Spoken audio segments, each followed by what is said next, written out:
My guest for this hour is Ashley K. Shelton, the founder, president, and CEO of the Power Coalition. I love that name, which is a statewide 501c3 table in Louisiana. The coalition uses a broad-based strategy that combines community organizing, issue advocacy, and civic engagement, all while increasing the capacity of community organizations throughout the state to sustain and hold the work. She's been with us before. She kind of broke our brains a little bit the last time she was here. Ashley K. Shelton, it is such a pleasure to have you back. Thank you for joining us again today. Yeah, thank you for having me. I am so joyful today. So hopeful. Why? Why are you so joyful and hopeful, ma'am? Whatever could it be? Yeah, well, Louisiana was, we knew we had to stand in solidarity with our friends in Alabama. The Alabama case was first up on the agenda for the Supreme Court on Tuesday. And, we brought with us over 100 students from HBCUs across the state of Louisiana. Wow. To really just stand, right? And to say that we're not going to sit back and allow more than 50 years of democracy to be rolled back. Right. And what was so powerful was just also, so this was, Justice Jackson's first, kind of her first official appearance after her investiture. And, to have her give such a powerful history lesson, right? That this was, we are not post-racial. Let's be really clear about the existence of Black people in this country, from whether you're talking about 1887 or whether you're talking about today. And so it was really, really amazing to kind of, to just, kind of see her do her magic and do what we knew her voice would do on the Supreme Court.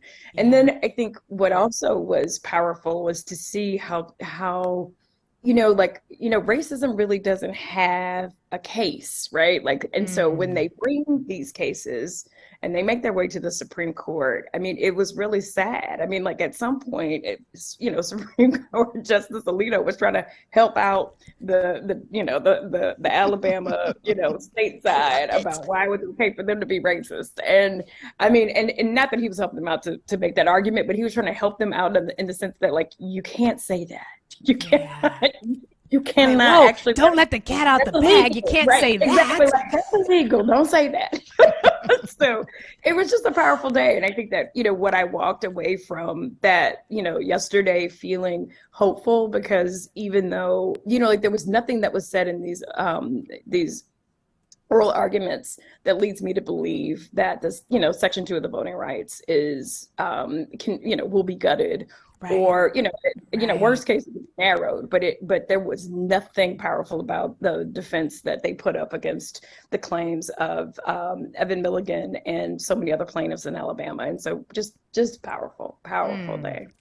Talk to us about the students' reaction, because the idea of bringing together high school students to listen to oral arguments at the court, some people would say those high school students don't care. There was actually a commenter who was criticizing a civil rights museum. Joe Madison on these airways had to take them to task. But, they say, well, they don't know anything about this stuff. Why would they care about this stuff? What was the reaction of the high school students as they were able to see Judge Jackson and to listen to all of this? Well, so actually they were college students, and college. Okay.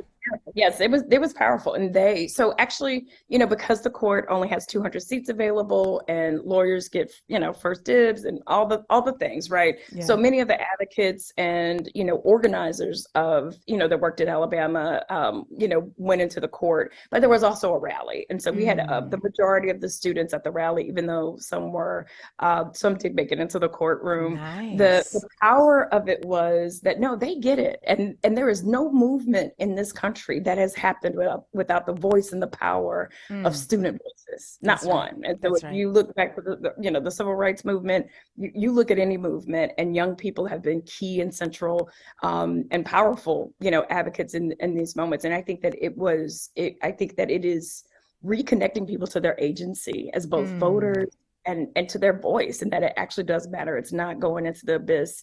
The folk, like these kids understand that their existence is political. They understand that. Wow. And so, and so for me, it was just about folks that understand the fight and that are coming behind us to make sure that, one, this happens in this moment, but that two, that there are so many powerful voices that are going to emerge from having had these experiences and understanding the power of what it meant to be in the nation's capital in that moment, having their voices heard. I love it. Let's go back to Louisiana now. Let's talk about Louisiana. One, I don't know. I don't believe you all had any of the negative impacts from the hurricane. I'm trying to remember, not President Trump's or former President Trump's Sharpie map, but the actual map. But I'm presuming that you all are well and safe. I know we got some of the lingering effects up here. So one, how are you all faring in Louisiana? That's my first question. And then I want to talk about redistricting in Louisiana, because you all are also in a bit of a crosshairs right now when it comes to redistricting. So first, how are things just generally with you and the organizers who are part of the table? And then let's talk about what's happening with redistricting in Louisiana as well.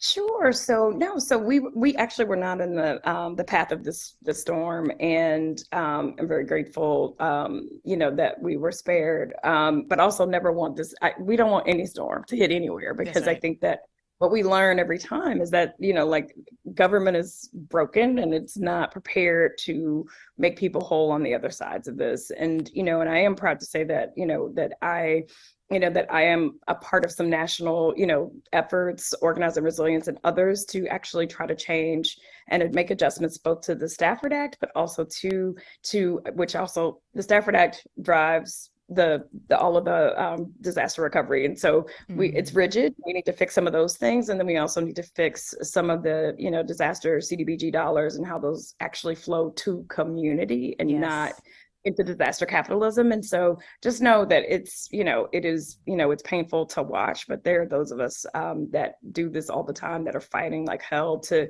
shift this from let's stop moving and paying for bureaucratic government, and let's start putting some money into just a disaster tax credit, a disaster relief tax credit, pay people. Let's trust people to pay their bills, to rebuild their houses, instead of all this large infrastructure that does absolutely nothing but make other people rich and leaves just a trail of torn and destroyed homes. I know it sounds simple to say pay people, but I was actually at a civil rights conference last week, and one of the audience members was talking to one of the elected officials about this very issue when it comes to disaster, and she was like, "Why don't y'all just give everybody a credit card? You know where we all live. Give us a credit card. When a disaster hits, put the money on a prepaid card. Put the money on the card so I can leave, so I can buy that gas, so I can leave town ahead of time." There are so many simple ways of approaching disaster recovery.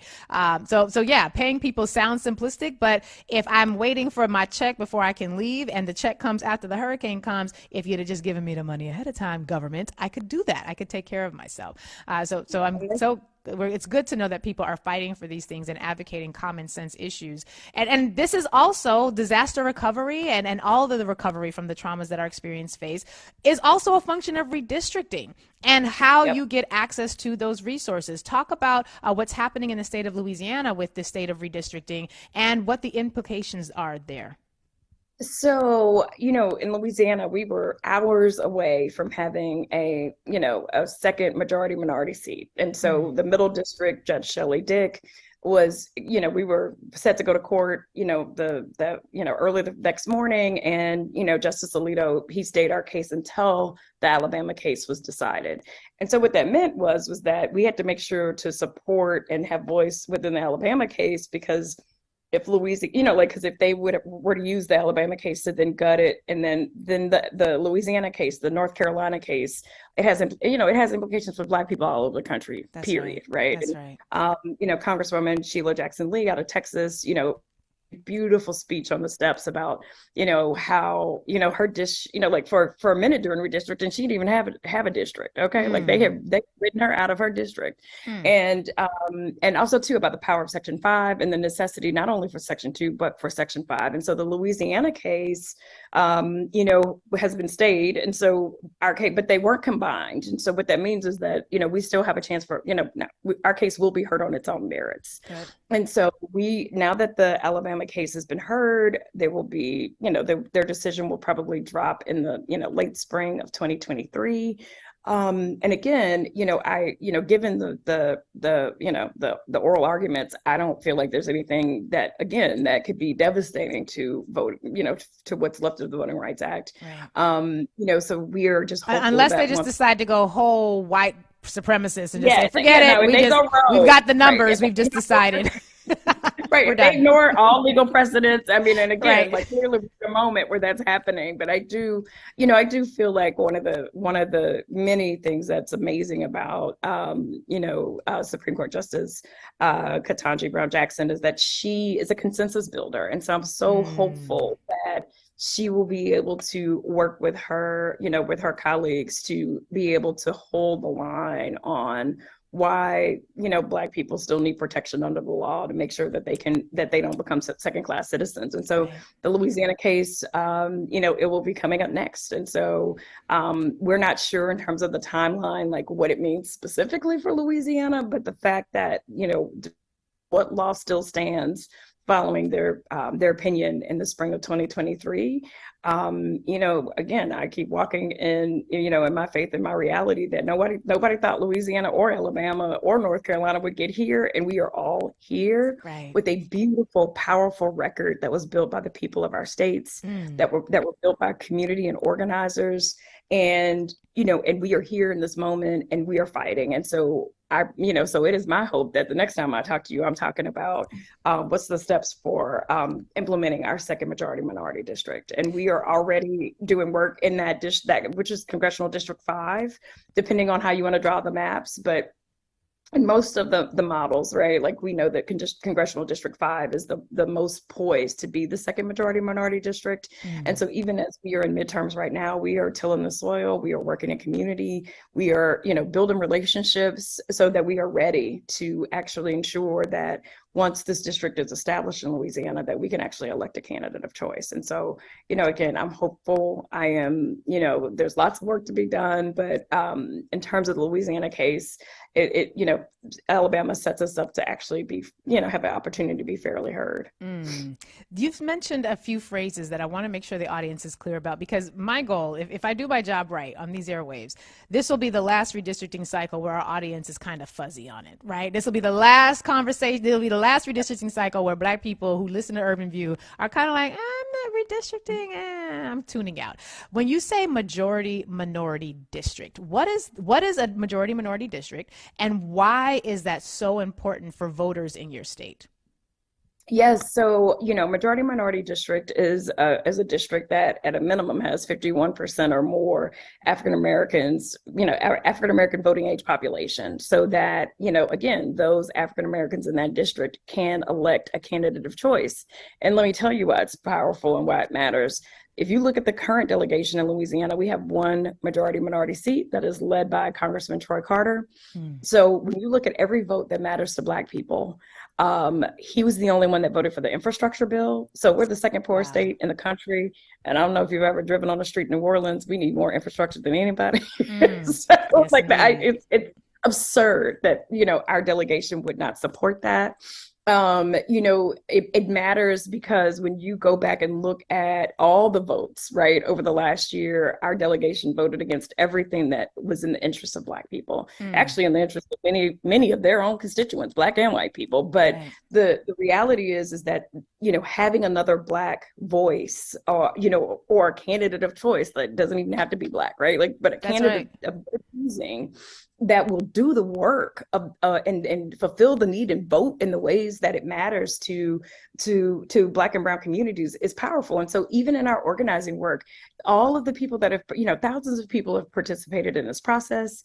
It is wonky, but one thing that Black folks clearly understood was that that they were already setting this up to not be a fair and equitable process, and they knew they deserved a second majority minority seat. And so, and they knew that even if they didn't live in that new district, it still matters that when you look at the 6 votes that come out of Louisiana, that 2 of them will care about the issues that are important to Black and brown communities throughout the state of Louisiana. And so that's why majority minority matters. People want to make, they keep talking about continuity of leadership. Or a couple of terms that they like to use, a 51 or 52% district not performing. Right. Yes. Guess what? A 30% district absolutely won't perform for Black voters. That's right. You give me 52% and I will take it all day, every day, and do the work of engaging Black voters to understand what it means for them to elect a candidate of choice and somebody that's going to do their work. And this new district, like I said, there are many ways that can be reconfigured, but if the new district think about this. Congressional District 5 includes the Delta, which is, predominantly African American and still one of the poorest places in our country, in our nation. And then it comes all the way down to North Baton Rouge, which is, also, Baton Rouge is a tale of two cities. We've got both the best and the worst, life indicators in one community that's, not even big enough to have two specifically different sets of outcomes for different folks.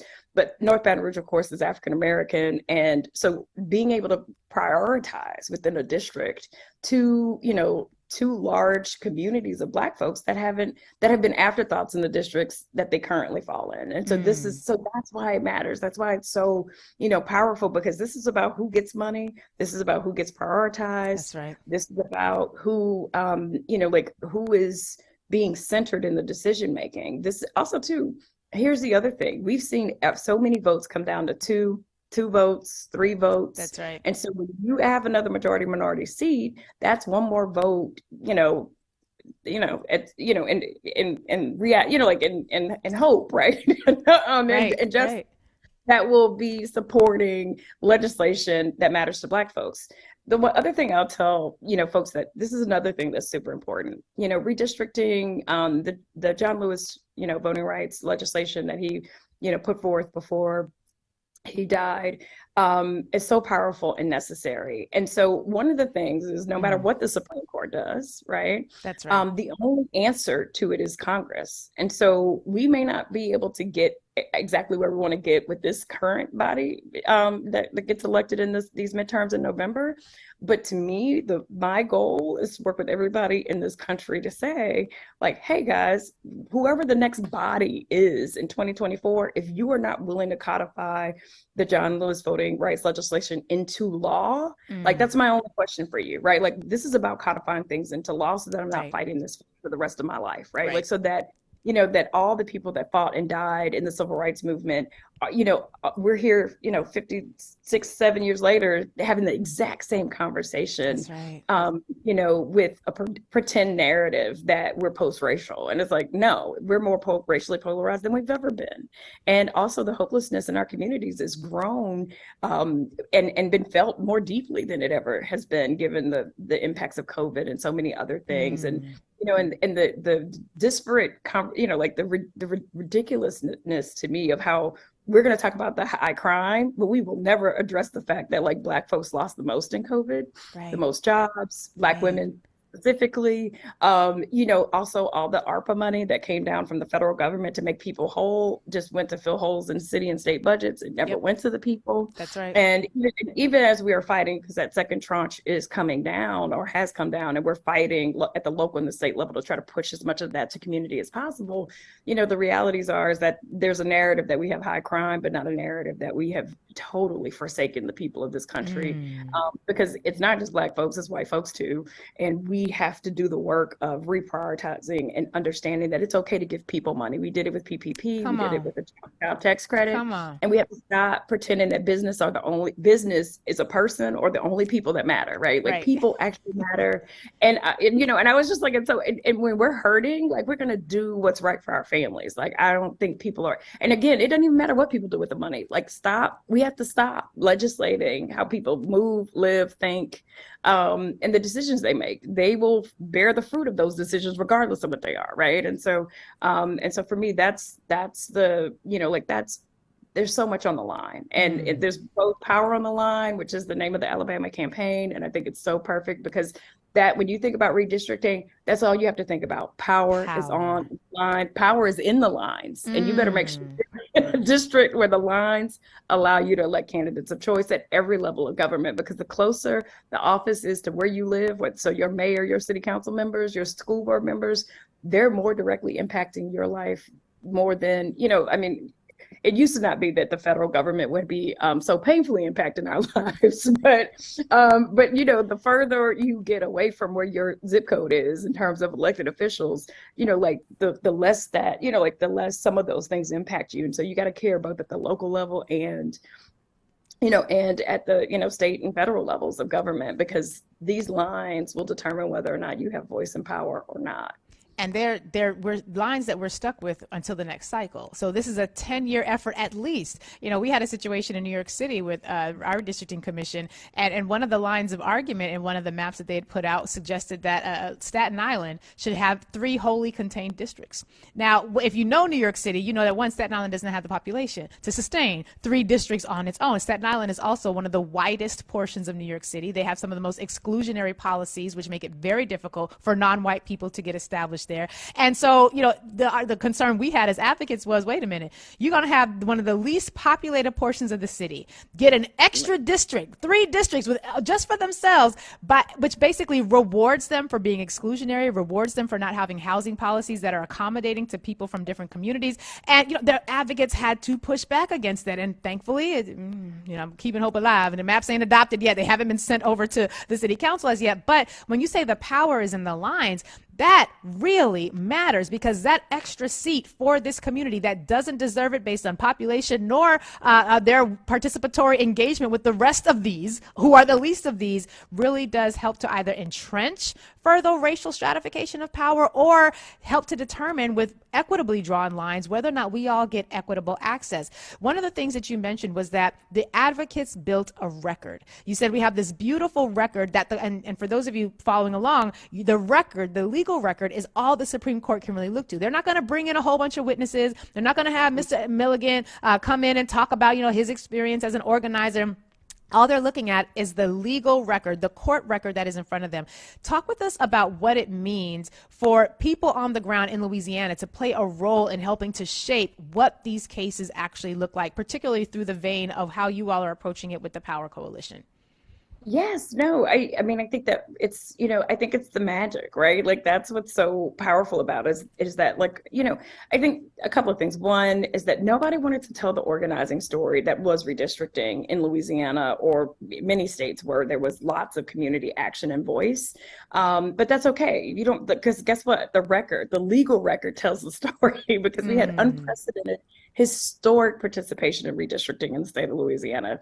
Wow. Also, no story about that, but and also too, like, we got to the Supreme Court by magic, allegedly, and it's like, no, like, we got to the Supreme Court because people fought, people stood because they understood power was on the line.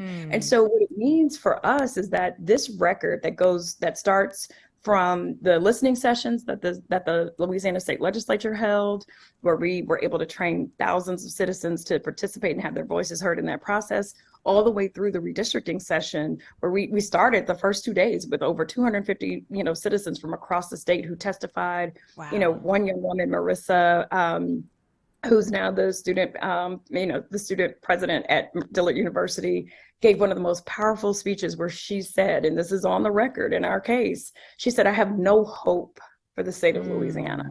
I have no hope that this body will do the right thing by the people of Louisiana," which is why young people like myself and my friends are leaving. We will get our education and we will leave this state. Wow. And, and for that, not to send chills down their spine, I mean, which it did affect a few, but that's the reality that we're looking at as a state. And we start talking about numbers and so I think for Louisiana, the record is powerful and it is strong. And at a minimum throughout this process, we've had so many powerful leaders at the community level, grassroots leaders testify and have their heart, their stories, their lifetime of work in some cases around making sure that that Black folks actually had voice through these processes. And then I think to one of the other pieces that you said, especially about Staten Island, like it's emblematic of what's happening across the country. That's right. We have lost, so in most places, and not all, there has been a decline in white population. Right. In most places, there has been an increase in Black and brown population. Yep. And in almost every case, in most cases, we have lost Black and brown power. So, I mean, the math is not mapping. And so the math ain't mapping and the maps ain't mapping. It ain't none of it's working. Exactly. Come on. Okay. Right. No, exactly. And so I think that for Louisiana, as we go into, our, as we wait for, our case to be heard, we stand strong, right? And and very similarly to Alabama, there is like our record is solid. Our legal record of what was said, what is felt by the majority of people in this state is on the record. And through the court cases that led us to the Supreme Court, there is no argument except there were no experts that actually did the work of trying to understand why they could legitimately say they did this other than their lawyer said it's okay. And so for Louisiana, I'm looking forward to the day that as a plaintiff in our case that I get to both stand and sit before the Supreme Court and hear Supreme Court Justice Jackson say again that these cases are connected, and what as we know is this Deep South too. I mean, as goes the South goes the rest of the country, but specifically Louisiana, Mississippi, and Alabama, and sometimes Arkansas, and sometimes Texas. It just depends. But the Deep South is Louisiana, Mississippi, and Alabama. And what we know is that, think about it, every terrible policy that has ever happened in this country is always seeded in the Deep South and then brought wholesale to the rest of the country. That's right. And so everybody was laughing at us when right to work passed in Louisiana, and they're like, these backwards folks with their P-rows and alligators in their backyard, or whatever people want to say, right? And months later, it was in Michigan passing. Right. Like in a year's time, it was in Michigan. And so it's like you can't underestimate the power of how people use these very conservative states to breed seed and breed terrible policy that ends up becoming national policy, as we've seen through ALEC and so many other branches of those kind of political entities that are moving this agenda to continue to to neutralize and neuter the voices of Black and brown people across the country. You are doing God's work and the ancestors' work. And I'm so glad that you made those connections, because sometimes we get stuck in these silos and we think about things in terms of, well, that's a Louisiana issue. That's an Alabama issue. These are not, if it impacts Black people anywhere in this nation, it's a Black people issue, right? And because what happens with Alabama, it is going to impact Black people in Staten Island. It's going to impact Black people everywhere. Absolutely. And I am really in this mode right now where it's all of us or it's none of us. Like either we all win or can't nobody win. So when some of us decide to put on White Lives Matter t-shirts, you can't sit with us no more, Ashley. That's a whole other conversation. Absolutely not. And to your point, I mean, I think that's what's so powerful about this moment, and that we've been driving this point home both with our national partners as well as other state partners, saying that, like, look, I mean, this Alabama case has implications for every Black person in this country. Period. Right. Like, there's no, this isn't just about Alabama. This is about whether or not we have to go back and fight a fight that we already won more than 50 years ago. This is about whether we walk and live in this country as second-class citizens. And even though we structurally live like that in many ways, my right, to truly then, kind of neuter our vote and our voice and our agency as voters, it codifies that in a way that makes it impossible to even address the structural pieces. And so, yeah, it's all of us and none of us. And I think that's also one other important point that I've been trying to make to other communities, which is, you can't say you care about reproductive rights if you don't care about voting rights. That's right. You can't say you care about LGBTQ rights and not care about voting rights. You can't say you care about criminal justice and not care about voting rights. And so I just tell folks, like, we got to fight together. All of these are bedrock foundational issues, and it all starts with voting rights. We have about 15 seconds left before we have to shift gears. I love having you here. I want to make a seat for the Power Coalition. We just need voices from the South like yours so much more. And I'm going to do my job to amplify as much as I can. How can people follow you and stay connected with the work that you all are doing there? Yes, look, check us out on our website, powercoalition.org. There's so many resources. We've got ballots. We've got, a public service commission on the ballot this year, 2 seats. So all of these ways in which power and decisions are being made, we need to understand as Black voters, as all voters, actually. And so, at the end of the day, join us at powercoalition.org. Check us out. And we're also, on Facebook and social media as Power Coalition, Power Co EJ. So look us up. I love it. Ashley, we're so grateful for you. Thank you so much. We'll be following that case. We're going to keep an eye on Alabama. We're just going to be watching the courts with a whole lot more interest right now. I'm here for it all. Thank you so much for being with us today. Thank you. Thank you for having me.